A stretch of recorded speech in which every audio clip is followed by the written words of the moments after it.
Hello, Nora. Can you hear us? Hi, I can hear you guys.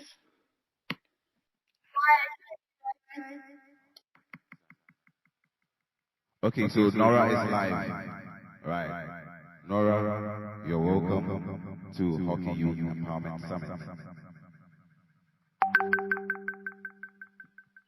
Hi guys, it's awesome to be here. Super happy to get to talk. Thank you to Kojo from Ball and Stick for letting me speak, and thank you to Phil Hockey Canada for giving me the opportunity to talk to every one of you. I hope you all are having a good day.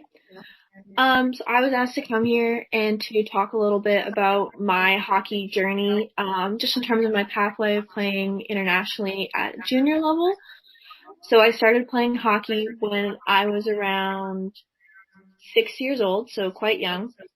It was introduced to me through a family friend, and I started playing for my club, West Vanfield Hockey. And I sort of continued playing up until now, yeah.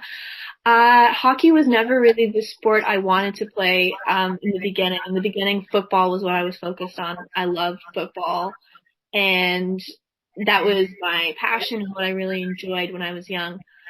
But as I started to get older, I started to really appreciate how fast hockey is and a lot of the friendships that I made through hockey. And so when I turned around 15 or 16 years old, I started to really enjoy it. And I realized that that's what I wanted to pursue more competitively. So when I was 16 years old, I made my first provincial team. Wasn't the top provincial team, but I really enjoyed it. It was a good experience. And I continued on to that pathway there. I was first recognized to play on sorry guys, there's a little bit of feedback right now. I can't really hear.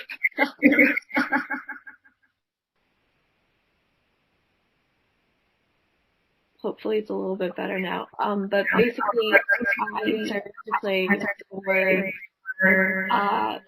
was recognized as nominated for the Canadian junior team when I was 17 years old. And this had come after a period of time when for hockey I was never really the first person picked for teams, or picked for top teams. But I really wanted to pursue this at an international level, so I kept working hard. And I was picked, as I said, for the junior team when I was 17 years old. And from there, I was able to, and I have been able to compete in a few international tournaments and competitions. I have been able to go down to the US to play in the tournament, and I also go there for school now, as well as playing hockey. So when we were talking about at the beginning of the summit, pursuing education and also getting hockey, I have been able to do that, and I'm still doing that. I am getting my degree in biology and psychology right now. And I've also been able to travel a lot with hockey. So through Field Hockey Canada and the tournaments I've been able to go to, I've been able to travel to China, Chile, the US, as I mentioned, and Belgium. I've been able to play in international tournaments, and it's been a really incredible experience to meet other people as well in international hockey, as well as be able to play at that level, because it's different. Hockey is an amazing sport in all forms, but it's it's a privilege, and it's really cool to be able to play at that international level and not only be able to experience it, but be able to touch and feel that kind of high level intensity. More recently in my sort of international journey, last year, around this time actually, I was selected for the junior Pan Am team. And this was one of the bigger highlights, I'd say, so far in my hockey career. So I'll go into a bit more detail about that. So basically, we were selected, I was selected for this junior Pan Am team. And we went in as the underdogs. There was articles that were being written about the Pan Am tournament, and it was talking about Argentina winning the tournament and Chile being, closely in the second place in the US as well. So our motivation going into this tournament was to play as a unit, to play together, and to compete with the other teams. So we entered right before the tournament about a 3-month training where we just trained together as much as possible. And I was really privileged to have Patrick Tristani as a coach and Jen William, who were super helpful in getting us prepared for this tournament. We came down to Chile, and it was a different environment. It felt exciting and different, and I think everyone on the team knew mentally that we were checked in and we were ready to show the world what we could do. The first game, I remember feeling so nervous and so shoulders were so tight. I was so anxious, but we stuck to our game plan and we were focused on the fact that we all believed in each other and that we knew that we could do this. And from there, the tournament just got really fun and exciting, and it got better and better. So through that process, through that tournament, we qualified for, not only did we qualify for the World Cup, but we also won the tournament for the first time in Canadian history, which was amazing, incredible. My heart was so full for weeks after that. I couldn't quite believe what had happened, how we'd gotten here. It was an amazing experience and an amazing feeling.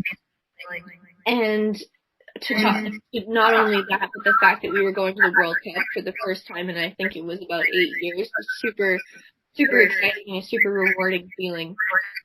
After that, the Pan Am's was in August.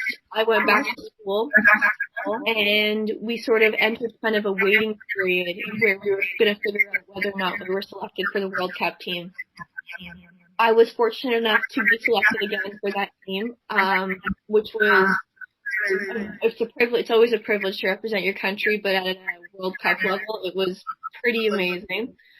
The World Cup was in South Africa, as I'm sure some of you know, and it was originally scheduled to be played in December of 2021. So we went down in November, and unfortunately, COVID and the Omicron variant, we were in a holding. We were held in South Africa for a little bit because we couldn't get home. The tournament was then canceled, so it was super disappointing to get there. The trained so hard to get there, and then have the tournament be canceled and then be able to get home. People in South Africa were so kind, they were really helpful, but it was a difficult process.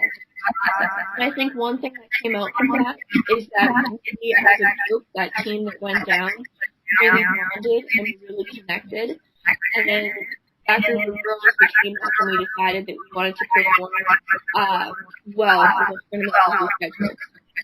So the tournament was rescheduled for this April, for World Cup, and we had some changes within the squad. There were some people that couldn't attend, but we did go down. I did go down, and I was fortunate enough to play with my sister and also be the assistant captain for the team.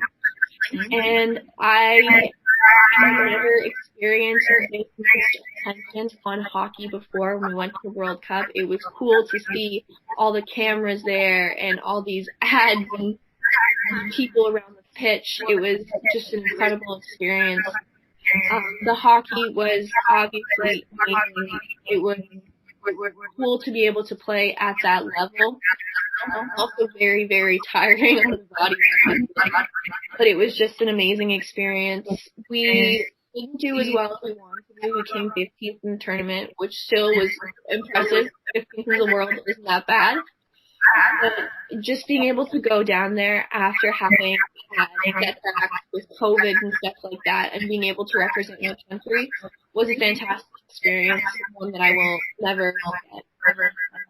I think if I can give you guys, like, through my hockey journey and my experience, and give you guys any advice, it would be to just cherish the moment you have on the field with your teammates in hockey.